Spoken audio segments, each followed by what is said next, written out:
CAA basketball fans back again with another episode of CAA Fast Break. I'm your host, Griffin, Della, Penna, joined alongside our men's basketball insider, Dr. John Giannini. Coach, what a weekend it was with so many games going down to the wire. All I could tell everyone watching is enjoy these highlights. All six of these games are remarkable. Just great playmaking at the end. Couldn't be more dramatic. Phenomenal basketball, storybook endings. Enjoy. So most of the time we start with rapid fire questions. This time it's just going to be rapid fire question. And what was your favorite moment of this weekend slate? Well, the end of every game. We'll start with Hampton A&T at NBA All-Star Weekend.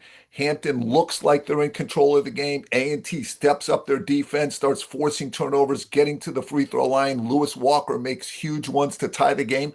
I thought Trent Middleton made a defensive mistake, fouling Gaines Wyatt around half court. That allowed Hampton to take the game late, but Middleton's defensive lapse led to offensive glory. He made a spectacular driving old school and one layup to win the game for A&T. Hampton had a Gaines Wyatt shot at the buzzer that was halfway down and popped out.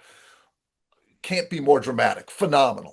And then in our next game, it was Elon and William and Mary and Bryson Coakley. He was the major story with 7 made threes for the Phoenix. Well, you can never count William and Mary out. The ball is held for the last shot by Elon, and Coakley just cold-blooded makes a step back shot with 2 seconds left. And like our previous game, William and Mary still has 2 seconds left, gets a look to try to win the game. They miss it. Every game gets better. And then how about for Monmouth? They've won 5 of their last 6 games. They look incredibly scary right now, getting a huge win against Towson. Well, they've had a huge addition in the last 2 weeks. Kavian McLean, a mid-February addition to the active roster, ends up being CAA Player of the Week last week, and he and Dillian Williamson are going back and forth. Jack Dumbia has a big bucket, and Monmouth is down too. And King Rice doesn't go for the tie. He goes for the win. A set play for Justin Ray that he knocks down a three. Monmouth is up one. Tejada has a chance after some missed free throws to win the game himself. Another game that goes down to the buzzer. Can't be more fun in the CA than this. And then another national game that you were actually on the call for between Stony Brook and a huge win for them against Drexel that, again, goes down to the wire. Fourth game of the week. Drexel has a shot to win it at the end. It doesn't fall for them, but the setup is unbelievable. Stony Brook wins in a gutsy way. They're known as an offensive three-point shooting team, but down the stretch, they get two huge steals. Finally, Stony Brook up one. Drexel has one more shot at the buzzer that doesn't fall. Another epic ending. And that's all being said without talking about UNCW and Charleston also gaining more national wins on CBS Sports Network. Two very, very good teams, sold out arena. Score is tied, 4 minutes left. For the next 2 minutes against great defense, not one shot is missed. It's high level defense, even better offense.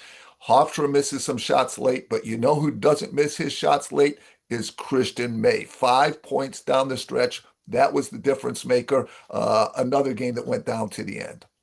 And then for Charleston, going on the road against a really good Campbell squad that's been playing their best basketball of late, getting back on the right track after back-to-back losses. Campbell's starting five, now that Buka is healthy and back in the lineup, is as good as any starting five in the league. Charleston got their swagger back. Charleston had lost 2 home games, which almost never happens in that program. So they really had to have a character win. And it wasn't only a character win, it was a dominant win by the two 7-footers in Reeves and Machat. Block shots, dunks, rebounds. Their numbers together were absolutely insane. So Charleston has their swagger back for sure. Now it's time to turn over to our trio of CBS Sports Network games. Our first being Thursday night between Hampton and Hofstra. Coach, what does this matchup boil down to? Well, a couple things, but first let's comment how meaningful almost all these CA games are. Out of the 13 teams, 11 of them still have a realistic chance at a top four finish and a double bye in the CAA tournament. Hampton and Hofstra are both in that situation, trying to move up. I love the discipline, defense, toughness that Coach Ivan Thomas has installed in the Hampton program.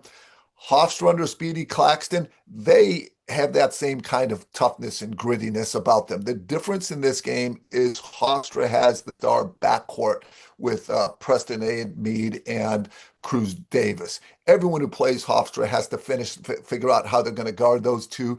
No exception for Hampton. On Saturday afternoon at 4 p.m., Monmouth travels to Charleston. And this is a fascinating matchup because it's a potential for Monmouth to show that they can hang with the big boys at the top of the conference. Oh, I think everyone right now believes that Monmouth is playing as well as anyone in the league, a real dark horse to maybe win the CAA tournament. And the biggest reason is a recent roster addition. Kavion McLean, a diminutive but super quick point guard who just joined the active roster. He was the CAA Player of the Week last week. Now, Charleston didn't add a player. They lost a key player in Connor Hickman. That means that their big lineup, the two 7-footers that played so well at Campbell, Reeves and Machat together, they are more important than ever for Charleston. And definitely don't forget, we have two amazing players in this game. Jason Rivera Torres, big time points, big time rebounds, big time blocks, big time steals, unbelievable collection of stats. This is a phenomenal game.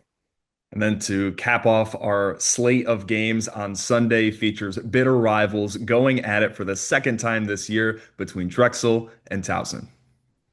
Well, let's look at last year's regular season matchup. And unlike a lot of teams, these teams retained their best players. So these guys know each other, they respect each other. They don't like each other because every game's such a battle. Last year, Towson wins two, one by one, the other in overtime. On our fast break show here, before they connected this season, I said the analytics show and predict a 1 point game. Sure enough, Towson wins by one, coming back from a 17-point deficit. The analytics, once again, and I won't say who is the predicted winner, it predicts another 1 point game. This should be the fourth regular season matchup in a row that comes down to the wire.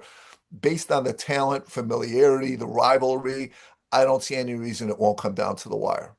Expect another great weekend from around the conference, as that's going to do it for another episode of CAA Fast Break. Check in next Thursday at 10 a.m. as we recap all of CAA hoops yet again.